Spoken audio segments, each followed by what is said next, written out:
नमस्कार साथियों, स्वागत है आपका आपके अपने चैनल ग्रो मोर जीके में। और आज का हमारा वीडियो होने वाला है भिंड जिले के ऊपर। तो इससे पहले हम जो भी बालाघाट, आपका बड़वानी, अलीराजपुर, अशोकनगर, आगरमालवा, इन जिलों के वीडियोस हम डाल चुके हैं। उसी कड़ी में अगला वीडियो है ये। इसमें आपको भिंड जिले से संबंधित जो भी जीके के क्वेश्चंस पूछे जा सकते हैं आपके एमपी के एग्जाम्स में, उस सारा जो है जीके इसमें आपको मिलेगा। चलिए वीडियो बिना किसी देर के शुरू करते हैं। वीडियो शुरू करने से पहले आप चैनल को सब्सक्राइब जरूर कर लीजिए अगर आपने अभी तक नहीं किया है तो। चलिए देखिए, सबसे पहले देखते हैं कि कब इसका गठन हुआ था। तो गठन हुआ था 1956 में।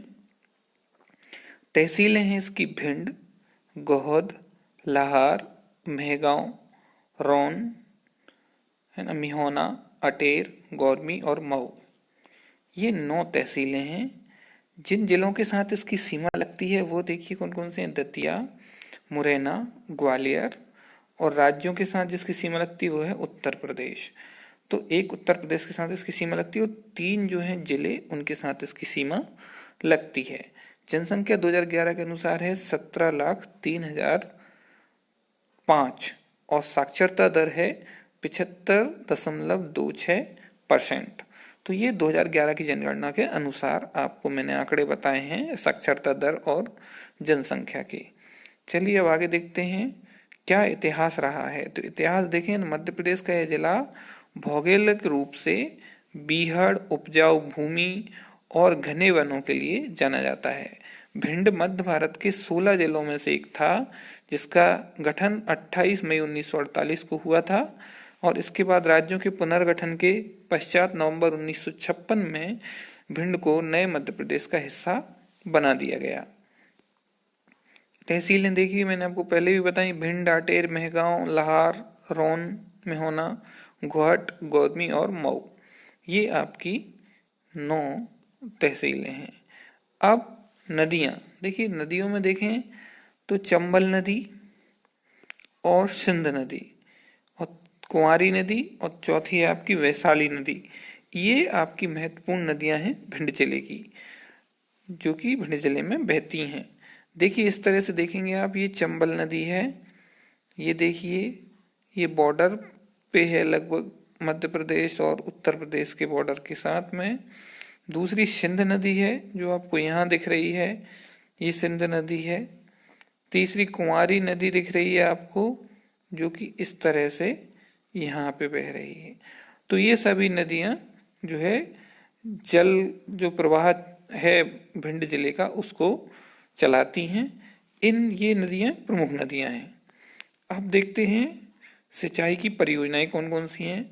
तो भिंड जिले की भूमि उपजाऊ है और यहाँ सिंध तथा चंबल एवं उनकी सहायक नदियों कुंवारी और पहुंच से सिंचाई की जाती है।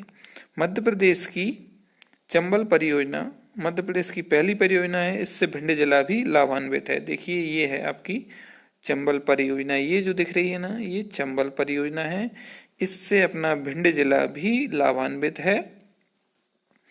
भिंड जिले में आगे आप देखेंगे तो भौगोलिक स्थिति क्या है। देखिए पूर्व से लेके उत्तर तक उत्तर प्रदेश है, दक्षिण में दतिया है, पश्चिम में मुरैना है और पश्चिम दक्षिण में ग्वालियर है। कुछ इस तरह से आप देखें, ये आपका भिंड जिला है। तो यहाँ पे ये पूरा एरिया यूपी से जुड़ा हुआ है, इसका जो पूरा बॉर्डर है ये यूपी की सीमा से लगता है। यहाँ पे देखेंगे तो मुरैना, ग्वालियर और दतिया, इन 3 जिलों से इसकी सीमा लगती है।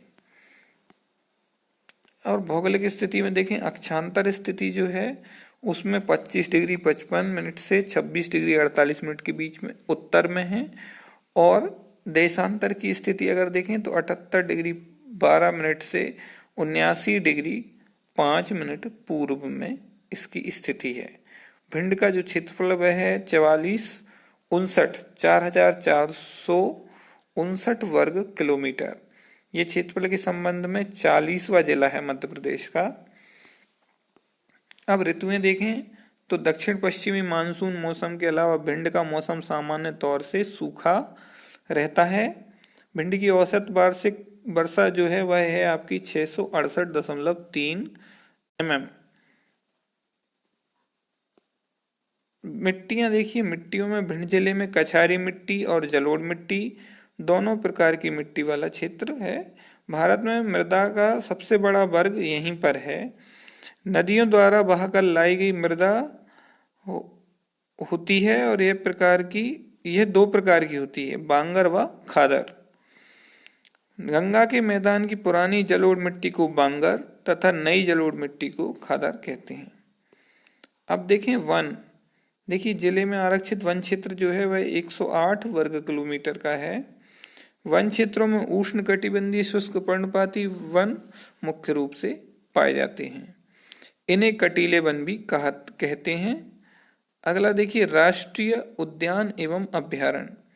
तो चंबल अभ्यारण्य, राष्ट्रीय चंबल वन्यजीव अभ्यारण्य जो है चंबल नदी पर स्थित है और मगरमच्छ, घड़ियाल, गंगा डॉल्फिन और प्रवासी पक्षियों द्वारा बसाया हुआ है। अभ्यारण्य भिंड शहर से 22 किलोमीटर दूर पर है। अब देखते हैं कृषि। आज से लगभग 3 दशक पूर्व भिंड जिले का पूरा जो भूभाग था वो वर्षा के पानी के ऊपर ही निर्भर था।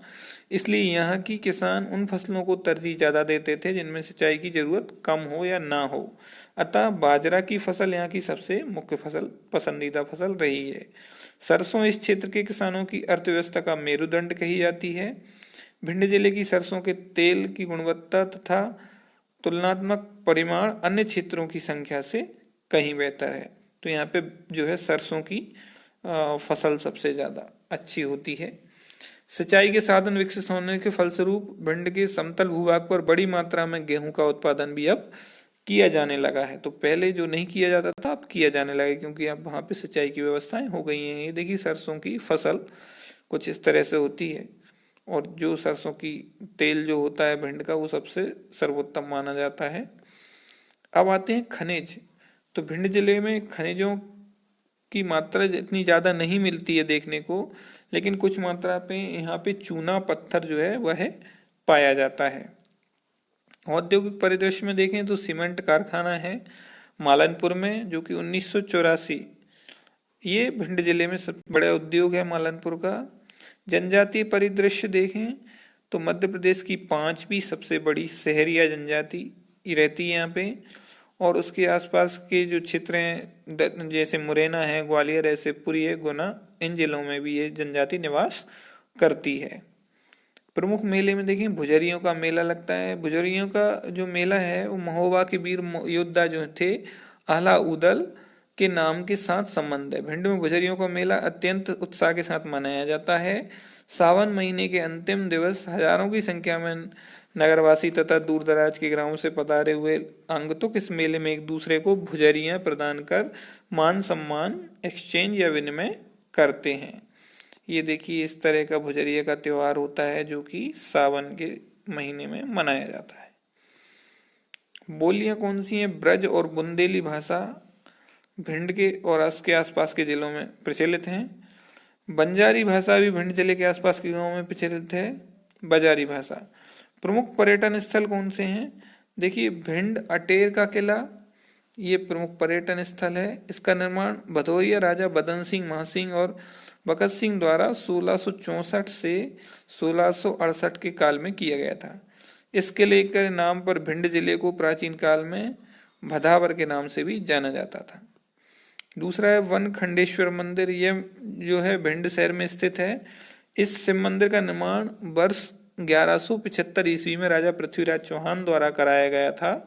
यहाँ राजा पृथ्वीराज चौहान के समय से अखंड ज्योति निरंतर प्रज्वलित रहती है। बरासों के जैन मंदिर ये प्राचीन मंदिर हैं। इनका अस्तित्व इस क्षेत्र में भगवान महावीर स्वामी की यात्रा के परिणाम स्वरूप है। नारद देव मंदिर ये सिंध नदी के किनारे पर बसा स्थित एक शिव मंदिर है। यहाँ अति प्राचीन है और यहाँ पर महर्षि नारद ने पूजन की थी, तो इसलिए उनका मंदिर भी यहाँ पे बना हुआ है। गोहद का किला, यह किला 16वीं शताब्दी में जाट राजा महासिंह द्वारा बनाया गया था। अब अन्य स्थलों में देखें तो देखिए विष्णु मंदिर है बरहड़ में, शिव मंदिर बीरखड़ी में है, शिव मंदिर ही चीमका में है, जामना वाले हनुमान जी हैं, पावई वाली शारदा माता हैं, श्री सीताराम बाबा रतवा हैं। तो ये आपके कुछ अन्य स्थल थे। अब प्रसिद्धि के क्या कारण है? देखिए, भिंड को गोहद धान का कटोरा भी कहा जाता है। गोहद का किला भी आकर्षण का केंद्र है। भिंड की जिले की लाहार तहसील के आलमपुर नगर में स्थित इंदौर राजघराने की बहु देवी श्री अहिल्याबाई होलकर का क्षत्रिय ट्रस्ट भी अत्यंत प्राचीन होने के साथ साथ काफी प्रसिद्ध है और रोचक है। यह छत्री संपूर्ण भारत में केवल इंदौर और आलमपुर में ही स्थित है। बीहड़ के लिए भी यह विख्यात है। तो प्रसिद्धि के कारण इसका बीहड़ जो है उसके नाम से भी इसको जाना जाता है, भिंड जिले को। तो ये कुछ इंपॉर्टेंट फैक्ट्स थे आपके भिंड जिले के ऊपर, जो कि जनरल नॉलेज में कवर किए जाते हैं। बहुत सारी चीजें आपको इसमें देखने को मिली भिंड जिले के बारे में। तो समझ जाएं कि यहाँ की क्या स्पेशल जो फसल है, कैसी मिट्टी है, कौन से पर्यटन स्थल हैं, कौन सा मेला लगता है, कौन सी बोली बोली जाती है, कौन सी नदियां हैं, क्या इतिहास रहा है, कितनी तहसीलें हैं, क्या जनसंख्या है, क्या साक्षरता दर है। ये सभी चीज़ें हमने इस वीडियो के माध्यम से आपको बताने की कोशिश की है। आई होप आपको अच्छा लगा होगा। अगर वीडियो अच्छा लगा है तो वीडियो को लाइक कर दीजिए और अपने फ्रेंड्स के साथ शेयर भी कर दीजिए। Thank you.